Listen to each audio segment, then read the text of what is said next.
कालू जी, मैं लूंगी लूंगी, मुझे ला कर दो। गौरी, मेरे पास 1 रुपया भी नहीं है, मैं कहाँ से ला कर दूँ तुम्हें लाल लिपस्टिक। अच्छा, वैसे इतनी चोरियां करते हो, एक चोरी मेरे लिए भी कर लो। ना गौरी ना, मुझसे अब इस उम्र में चोरियां नहीं होती। गौरी कवि कालू कव्वे से नाराज होकर घर से निकल जाती है। गौरी कवि एक पेड़ पर बैठी हुई थी कि उसे माही चील आती हुई दिखाई देती है। माही चील की लाल लाल चोंच देखकर गौरी कवि समझती है कि माही चील ने लाल लिपस्टिक लगाई हुई है। गौरी कवि माही चील के पास जाती है। चील दी, आपने ये लाल लिपस्टिक कहाँ से ली है? चील ये सुनकर थोड़ी हैरान होती है और फिर समझ जाती है कि ये कोई पागल कवि है। हाँ कव्वी, ये लिपस्टिक मुझे मेरी बहन ने दी है। एक बार लगाओ तो पूरा दिन उतरती नहीं है। क्या तुम भी लोगी ये लाल लिपस्टिक? हाँ, मेरा पति तो मुझे लेकर नहीं देता, जब भी मांगू तो पैसों का रोना रोने लग जाता है। तो फिर कव्वी, मेरे साथ चलो, मैं तुम्हें दूंगी लाल लिपस्टिक। गौरी कवि चील की बातों में आकर चील के साथ चली जाती है। चील धोखे से गौरी कवि को अपने घर ले जाती है। चील दी, कहाँ है लाल लिपस्टिक? रुको, मैं अभी लेकर आती हूँ, तुम यहीं बैठो। चील घर से बाहर निकलती है और दरवाजे की कुंडी लगा लेती है। चील दी, दरवाजा खोलो, दरवाजा क्यों बंद कर दिया है? मुझे बाहर जाने दो। रुको काली काफी, मैं अभी अपनी बहन को लेकर आती हूँ, फिर हम दोनों देंगे तुम्हें लाल लिपस्टिक। माही चील अपनी बहन को लेने चली जाती है। अभी तक गौरी घर नहीं आई, कहीं मुझसे नाराज होकर अपने मायके ना चली गई हो। कालू कव्वे को गौरी की चिंता होती है और वो अपने घर से निकलता है और वो रानू चिड़िया के पास जाता है। चिड़िया चिड़िया, गौरी को देखा है कहीं? वो सुबह से घर नहीं आई। नहीं कालू भैया, मैंने गौरी को तो नहीं देखा, लेकिन हाँ, आज मैंने जंगल में एक चील को देखा है। कहीं वो चील धोखे से गौरी को अपने घर ना ले गई हो। कालू कौवा ये सुनकर रोने लग जाता है। मेरी गौरी पत्नी जी, चिड़िया चिड़िया प्लीज मेरी मदद करो, किसी तरह से मेरी गौरी पत्नी को बचा लो। रानू चिड़िया और कालू कौवा वहाँ बैठे हुए थे कि मिठू तोता भागा भागा वहाँ आता है। कव्वे कव्वे, मैं चील के घर के पास से गुजर रहा था कि मुझे गौरी कव्वी के रोने की आवाज सुनाई दी।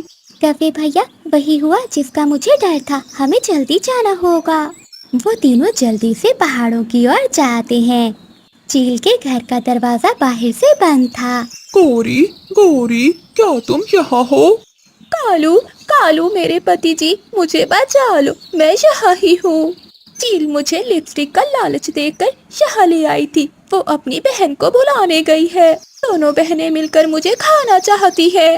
दीदी जल्दी चलो, मैंने शिकार पकड़ लिया है। छोटी, कोई बड़ा पक्षी है या छोटा? दीदी, काली कव्वी है, काली कव्वी। छोटी, कव्वी का मांस तो बहुत सख्त होता है, मैं अपने दांत उठा लूं।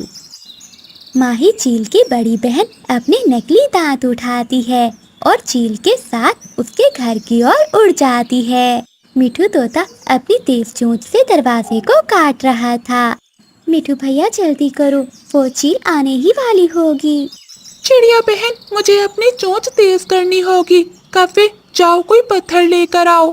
कालू कौवा जल्दी से उड़ता है और पहाड़ों से एक पत्थर ले आता है। मिठू तोता अपनी चोंच पत्थर पर रगड़ रगड़ कर तेज करता है और दोबारा दरवाजे को काटने लगता है।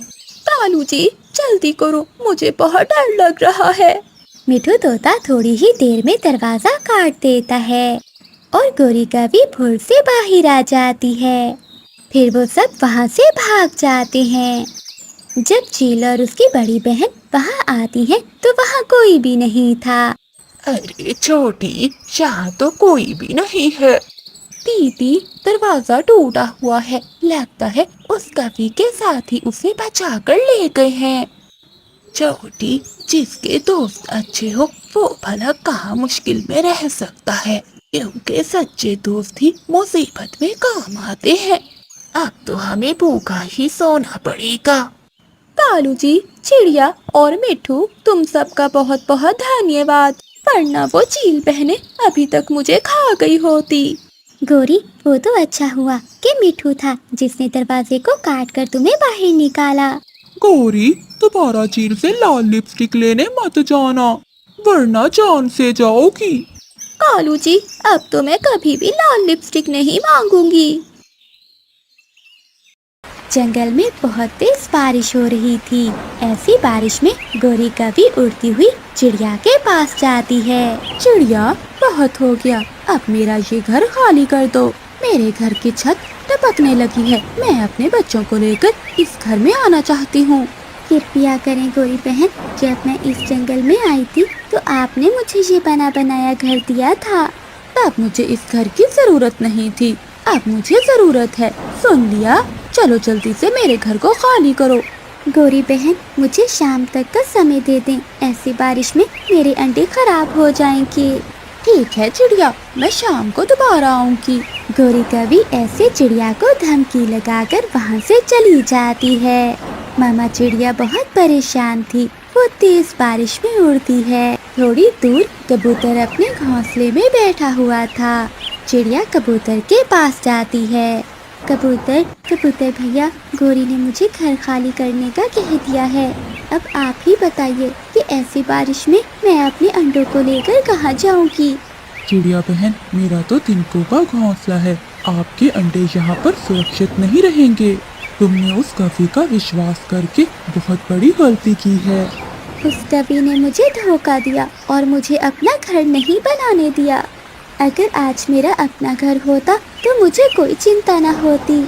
चिड़िया, तुम मिठू के घर जाओ, मिठू का घर पक्का है, वो तुम्हारे अंडे जरूर अपने घर में रखेगा।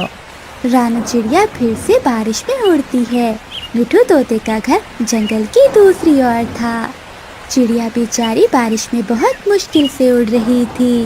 वो उड़ती उड़ती मिठू तोते के घर पहुंच जाती है, मगर पहुंचकर चिड़िया और भी परेशान हो जाती है, क्योंकि मिठू के घर को बाहर से ताला लगा हुआ था। शायद मिठू तोता कहीं गया हुआ था। रानू चिड़िया बहुत मायूस होती है और फिर वहाँ से उड़ जाती है। तभी रानू चिड़िया को एक और घर नजर आता है जहाँ से रोशनी आ रही थी। रानू चिड़िया घर के पास जाती है और दरवाजे पर दस्तक देती है। वो घर बुलबुल का था। बुलबुल दरवाजा खोलती है। क्या हुआ चिड़िया, तुम इस समय यहाँ क्या कर रही हो? बुलबुल बहन, बस आज की रात मेरे अंडों को अपने घर में रख लो, नहीं तो मेरे अंडे खराब हो जाएंगे। चिड़िया, मैं रख तो लेती, लेकिन क्या करूँ, मेरा घर बहुत कमजोर है, मैं किसी भी पक्षी को अपने घर में नहीं रख सकती। ऐसा कहते हुए बुलबुल अंदर चली जाती है और दरवाजा बंद कर देती है। अब चिड़िया के पास कोई भी रास्ता नहीं बचा था। वो फिर से उड़ती है। उसे थोड़ी दूर इंसानों की बस्ती दिखाई देती है। चिड़िया उड़ती है और इंसानों की बस्ती की ओर जाती है। गौरी, क्या चिड़िया की बच्ची ने हमारा घर खाली कर दिया?